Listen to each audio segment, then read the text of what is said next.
In this video, I'll be showing you how to fix Gmail not sending emails and being queued. It's the best method, so if you find this video helpful, be sure to drop a like and subscribe.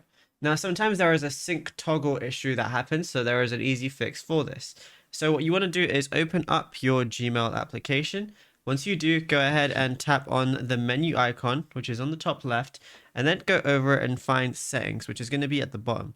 Go ahead and click on that, and then go ahead and select your Google account.